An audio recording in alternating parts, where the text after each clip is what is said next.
ज्यादा कर लिया तो कल कम होगा, कल दूसरा तैयार हो जाएगा। तो उसमें से हमें जो कुछ अच्छा करना है उसके लिए समय निकालना पड़ता है।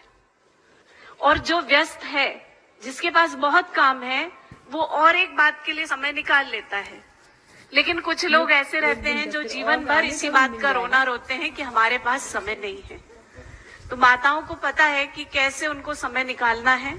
वो सारी गृहस्थी की झंझटों के बीच दो चार बोल अपनी सखियों से बोलने के लिए समय निकाल ही लेती हैं। तो उन्हें पता है कि कैसे समय निकालना है, इसलिए उन्होंने समय निकाल लिया। बहुत अच्छी बात है। हमारे भाई जितेंद्र जी सुमधुर भजन प्रस्तुत करते हैं। कभी राम का नाम लेते हैं, कभी कृष्ण का नाम लेते हैं, हनुमान का नाम लेते हैं, महादेव का नाम लेते हैं। तत्वतः सब एक हैं और जाकी रही भावना जैसी, प्रभु मूरत देखी तिन तैसी। स्वयं गोस्वामी तुलसीदास जब ब्रज भूमि गए तो उन्होंने भगवान से यही प्रार्थना की कि तुलसी मस्तक तब नवे जब धनुष बाण लियो हाथ। तो भगवान ने अपने सच्चे भक्त की प्रार्थना भी स्वीकारी और बांसुरी बजाने वाले ब्रज भूमि के मालिक अपने इस भक्त के लिए केवल एक मंदिर में धनुष बाण लेके प्रकट हो गए। वो भक्त की पुकार होती है, जब वो उसे ऐसे पुकारता है तो प्रभु को प्रकट होना ही पड़ता है। उन्हें उसकी मनोकामना पूरी करनी ही होती है। लेकिन वो पुकार आर्त होनी चाहिए, हृदय से होनी चाहिए, आत्मा से होनी चाहिए। वो पुकार किसी को सुनाने के लिए जोर से आवाज निकले वैसी नहीं, प्रभु को सुनाने के लिए अंदर से आवाज निकले वैसी होनी चाहिए। वही प्रेरणा हम यहाँ इस सत्संग में प्राप्त कर रहे हैं। जब हम प्रभु राम और प्रभु श्री कृष्ण का वर्णन सुनते हैं या हम उनकी मूर्तियां देखते हैं या उनकी तस्वीरें देखते हैं तो वैसे तो अलग हैं, एक धनुर्धारी हैं, एक बंसी बजैया हैं, मगर एक बात दोनों की है कि वो भी सांवले हैं और ये भी सांवले हैं। तो कभी कभी मन में विचार आता है कि हमारा देश तो गोरेपन का पुजारी है। गोरेपन की क्रीमें पहले तो सिर्फ महिलाओं की बिकती थी, अब तो पुरुषों की भी बहुत सारी बिकने लगी हैं। तो गौर वर्ण को ही सुंदरता का प्रतीक मानने वाले हमारे इस देश ने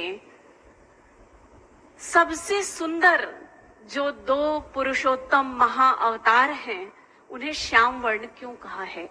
मैंने तो देखा नहीं, मैं तो इतनी बड़ी हूं नहीं कि मुझे साक्षात्कार हुआ हो, प्रभु का तो नहीं पता। हमने तो पढ़ा सुना है कि राम भी श्याम है और श्याम तो श्याम है ही। क्यों है? तो किसी चिंतक ने ये कहा है कि जहां नदी गहरी होती है, जहां उसके पानी में गहराई ज्यादा होती है, वहां वो सांवली होती है, श्याम वर्ण की होती है।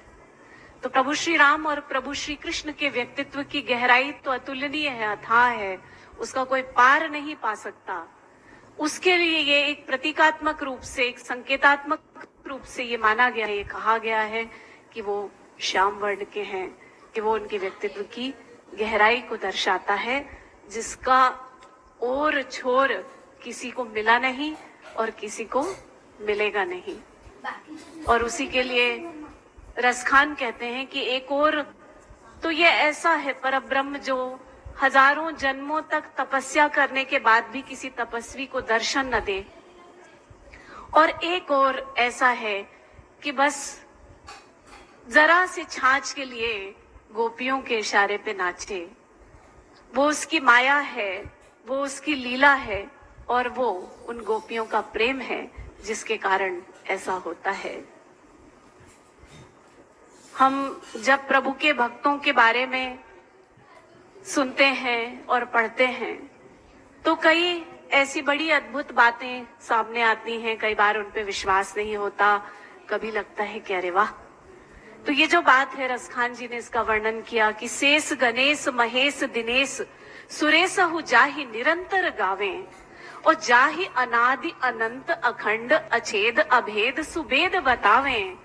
नारद से सुख व्यास रटे पची हारे तऊ पुनि पार न पावे और ताही अहीर की छोहरियां छचिया भरी छाछ पे नाच नचावे। तो वो उस परमात्मा की लीला है, उस परमात्मा का प्रेम है कि अगर ज्ञान की डोरी लेके उसको बांधने निकलोगे तो वो डोरी हमेशा छोटी पड़ जाएगी और प्रेम का छोटा सा फंदा भी उसको बांध लेता है। भक्ति का।